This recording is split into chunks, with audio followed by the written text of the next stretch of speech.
स्वागत है आप सभी विद्यार्थियों का आज की इस ऑनलाइन क्लास में। आप लोग ये ऑनलाइन क्लास देख रहे हैं गायत्री कॉलेज सांचौर के यूट्यूब चैनल पर। आज हम इस ऑनलाइन क्लास में डिस्कस करेंगे बीएससी और बीएससी बीएड फर्स्ट ईयर के सब्जेक्ट बॉटनी का एक टॉपिक, और आज का हमारा टॉपिक है एंडोस्पोर या अंतःबीजाणु। अंतःबीजाणु जीवाणुओं में अलैंगिक जनन की एक विधि है, एक मेथड्स है, जिसके द्वारा जीवाणु कोशिका जनन करती है। हमने इससे पहले की क्लास के अंदर डिस्कस किया था रिप्रोडक्शन ऑफ बैक्टीरिया के पहले पार्ट के अंतर्गत एसेक्सुअल रिप्रोडक्शन की विभिन्न विधियाँ जैसे कॉनिडियम, बाइनरी फ्यूजन और बडिंग। चौथा जो प्रकार है उसको नाम देते हैं एंडोस्पोर। तो एंडोस्पोर से बैक्टीरिया में एसेक्सुअल रिप्रोडक्शन किस प्रकार से होता है, एंडोस्पोर की संरचना कैसी होती है, एंडोस्पोर कैसे बनता है, इत्यादि के बारे में आज हम इस क्लास के माध्यम से पढ़ेंगे, समझेंगे। जब परिस्थिति फेवरेबल होती है उस स्थिति में जीवाणु कोशिका सामान्यतः बाइनरी फ्यूजन के द्वारा एसेक्सुअल रिप्रोडक्शन करता है, जिसके फलस्वरूप इसकी ग्रोथ होती है, जीवाणु की संख्या में वृद्धि होती है। लेकिन जब अनफेवरेबल कंडीशन होती है, जैसे भोजन की कमी हो गई, आर्द्रता कम हो जाती है, तापमान बढ़ जाता है, उस स्थिति में जीवाणु बाइनरी फ्यूजन, कॉनिडिया और बडिंग के स्थान पर एंडोस्पोर के द्वारा जनन करता है। मूल रूप से एंडोस्पोर जनन की विधि के स्थान पर हम इसको कह सकते हैं कि ये इसको प्रतिकूल परिस्थितियों से सुरक्षित रखने की एक विधि है। तो इस कारण हम इस संरचना को एक चिरस्थायी संरचना के रूप में मान सकते हैं। इस एंडोस्पोर को चिरस्थायी क्यों कहा जाता है? क्योंकि एंडोस्पोर के द्वारा जीवाणु की ग्रोथ नहीं हो रही। एक जीवाणु कोशिका में एक एंडोस्पोर बनता है तो उससे एक ही जीवाणु बनता है, लेकिन वो मुख्य रूप से जीवाणु को अनफेवरेबल कंडीशन से सुरक्षा प्रदान करता है, इसलिए इसको हम चिरस्थायी संरचना के रूप में मानते हैं। अंतःबीजाणु इसीलिए कहा जाता है क्योंकि ये संरचना जीवाणु कोशिका में संपन्न होती है। जीवाणु कोशिका और उसकी कोशिका भित्ति बिना विघटित हुए एंडोस्पोर को धारण करती है, इसलिए इसको नाम देते हैं अंतःबीजाणु। कब विकसित होती है संरचना या इस द्वारा जनन कब होता है? विषम परिस्थितियाँ। और विषम परिस्थितियाँ मुख्य रूप से किसके कारण होती है? जब वातावरण में अचानक पोषण पदार्थों की कमी हो जाती है या फिर आर्द्रता बढ़ जाती है, तो मुख्य रूप से पोषण की कमी होती है, तब जीवाणुओं में एंडोस्पोर के द्वारा जनन की प्रक्रिया होती है। सामान्यतः ग्राम पॉजिटिव बेसिलस जीवाणु में अधिकांशतः अंतःबीजाणुओं का निर्माण होता है।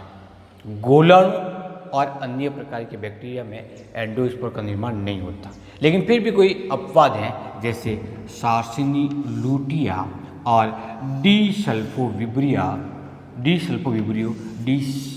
सल्फेरिकेंस नामक बैक्टीरिया में बेसिलस नहीं है, लेकिन फिर भी इसमें एंडोस्पोर का निर्माण होता है। जो एंडोस्पोर बनता है उस एंडोस्पोर का आकार सामान्यतः गोलाकार होता है या फिर अंडाकार होता है। परिमाप की जब बात करें तो ये जीवाणु कोशिका से कुछ कम भी हो सकता है अथवा उस जीवाणु कोशिका के लगभग बराबर आकार का बनता है। तो हम कह सकते हैं कि विभिन्न प्रकार के जीवाणुओं में इसकी संरचना या परिमाप इसका अलग अलग प्रकार का होता है। जब हम स्थिति देखते हैं तो स्थिति के आधार पर ये एंडोस्पोर दो प्रकार का होता है। आधार का तात्पर्य क्या होगा कि ये कौन से भाग पर किस स्थिति में विकसित होता है। जैसे जीवाणु कोशिका के शीर्ष पर विकसित होता है या इसके मध्य में। यदि जीवाणु कोशिका के मध्य भाग में एंडोस्पोर स्थित होता है, विकसित होता है, तो हम इस संरचना को क्लोस्ट्रिडियम कहते हैं। और यदि वो जीवाणु कोशिका के शीर्ष भाग पर स्थित है तब हम इस स्थिति को नाम देते हैं प्लेक्ट्रिडियम। तो क्लोस्ट्रिडियम और प्लेक्ट्रिडियम क्या है? अंतःबीजाणु के प्रकार हैं जो स्थिति के आधार पर उत्पन्न होते हैं। अंतःबीजाणु के निर्माण की क्रिया को हम बीजाणु जन कहते हैं या स्पोरोजेनेसिस कहते हैं।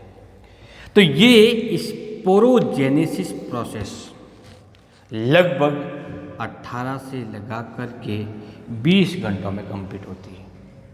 एंडोस्पोर का निर्माण 20 घंटों तक कंप्लीट हो जाता है। सामान्य जानकारी के बाद में एंडोस्पोर बनता कैसे, इसकी प्रोसेस कैसे होती है। तो कोई भी जीवाणु कोशिका जो कि अनफेवरेबल कंडीशन के अंतर्गत है, मैं सबसे पहले उसका डीएनए या क्रोमेटिन पदार्थ एक भाग में केंद्रित हो जाता है। तो ये भाग क्या है? डीएनए कह सकते हैं अथवा उसको हम क्रोमेटिन पदार्थ कहते हैं। तो ये क्रोमेटिन पदार्थ कोशिका के एक भाग में सरक जाता है, स्थित हो जाता है, और ये डिपेंड करेगा कि कौन सी स्थिति में है, वो क्लोस्ट्रिडियम में है अथवा प्लेक्ट्रिडियम में। उसके बाद में धीरे धीरे इस क्रोमेटिन पदार्थ के चारों ओर कोशिका द्रव्य की एक पतली सी परत निर्मित हो जाती है। कोशिका द्रव्य इस क्रोमेटिन पदार्थ के चारों ओर जमने से बनी हुई इस संरचना को बीजाणु आद्यक नाम देते हैं, प्राइमोर्डिया नाम देते हैं। कौन सा प्राइमोर्डिया? Spore primordia. उसके बाद में धीरे धीरे इस आद्यक अथवा प्रोमोडिया के चारों ओर मोटे आवरण का निर्माण होता है जो उसके परिमाप का अधिकांश भाग होता है। इस प्रकार से एक मोटे आवरण का निर्माण होने से बनी हुई इस संरचना को अंतःबीजाणु या एंडोस्पोर कहते हैं। तो ये जो पूरी प्रक्रिया है वो कितने घंटों पूरी हो जाती है? 18 से लगा करके 20 घंटे में। जो एंडोस्पोर विकसित हुआ है उसकी संरचना कैसी होगी? तो एंडोस्पोर का केंद्रीय भाग जिसमें क्रोमेटिन पदार्थ हैं और इसके साथ में जीवद्रव्य की थोड़ी सी मात्रा है, वो इसका कोर कहलाता है या क्रोड कहलाता है। इस कोर अथवा क्रोड के चारों तरफ पाई जाने वाली प्रथम आवरण संरचना को कोर मेम्ब्रेन कहते हैं। उसके बाद की ओर कोर वॉल पाई जाती है। ये मूल रूप से कॉर्टेक्स का भाग होता है। इसके बाद में इनर कोट और आउटर कोट होता है। कभी कभी इसके चारों ओर एक पतली सी लेयर और पाई जाती है, इसको हम एक्सोस्पोरियम कहते हैं। तो एक्सोस्पोरियम कोट और वॉल और मेम्ब्रेन मिल करके एक मोटे आवरण का निर्माण करता है और यही मोटा आवरण इस संरचना को विभिन्न प्रकार की अनफेवरेबल कंडीशन से सुरक्षा प्रदान करने का कार्य करता है। ये इस अवस्था में जीवाणु कोशिका लंबे समय तक पाई जाती है। पूरी एंडोस्पर्म किसमें है? एक जीवाणु कोशिका के अंदर स्थित है। तो इस पूरी जीवाणिक कोशिका को बीजाणुधानी नाम दे सकते हैं। क्या कहेंगे हम उसको? बीजाणुधानी। इसी के अंदर ये बीजाणु का निर्माण हुआ है। जब तक अनुकूल परिस्थिति नहीं आती, अर्थात टेम्परेचर कम नहीं होता, आर्द्रता बढ़ती नहीं है या फिर पोषक पदार्थों की पूर्ति नहीं होती है, तब तक ये एंडोस्पोर इसी अवस्था में पाया जाता है, जिसके कारण इसके केंद्रीय भाग में स्थित क्रोमेटिन पदार्थ और जीवद्रव्य की मात्रा सुरक्षित रहती है। और सुरक्षित रहने के बाद में रहने के कारण ही इसको हम चिरकालिक अंग के रूप में या संरचना के रूप में जानते हैं।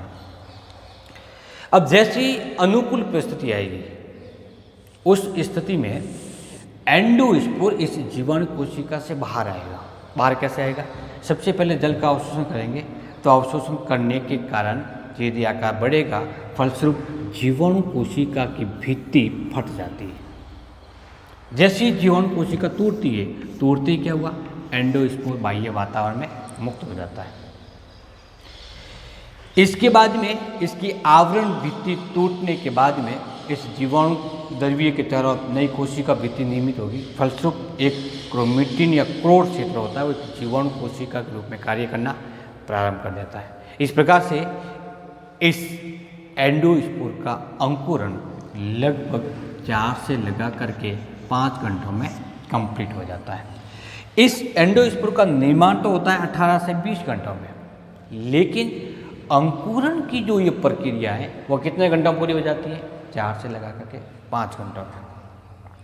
इस एंडोस्पोर की सबसे बड़ी विशेषता क्या होती है, ये अंतःबीजाणु उच्च ताप जो लगभग 170 डिग्री तक हो सकता है, उस ताप को भी सहन करने की कैपेसिटी इस अंतःबीजाणु के अंतर्गत पाई जाती है। इसीलिए हमने ये पहले ही लिख दिया था इसको कि विषम परिस्थितियाँ उत्पन्न होने पर जीवाणु अपना अस्तित्व बनाए रखने के लिए एंडोस्पोर का निर्माण करता है। ये अपने आप को क्या कर रहा है, प्रतिकूल वातावरण से सुरक्षित रखने का कार्य कर रहा है और सुरक्षित रखने हेतु इस संरचना का निर्माण किया है। इसलिए अधिकांश जीवाणु सुरक्षा के लिए एंडोस्पोर का निर्माण करते हैं और फिर ये एंडोस्पोर के रूप में वातावरण में लंबे समय तक विद्यमान रहते हैं। इसी के साथ हम आज का ये टॉपिक अंतःबीजाणु या एंडोस्पोर को समाप्त करते हैं। क्या क्या पढ़ा हमने इसमें पढ़ा है कि अंतःबीजाणु बनता कैसे है, इसकी संरचना कैसी होती है और ये किस प्रकार से विकसित होकर के जीवाणु कोशिकाओं को सुरक्षा प्रदान करने का कार्य करते हैं।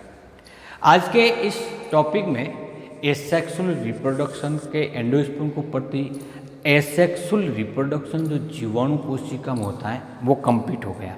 एक बार पुनः रिवीजन कर लेते हैं इसका कि जीवाणुओं में 2 प्रकार का जनन पाया जाता है, एसेक्सुअल और जेनेटिक रिकॉम्बिनेशन।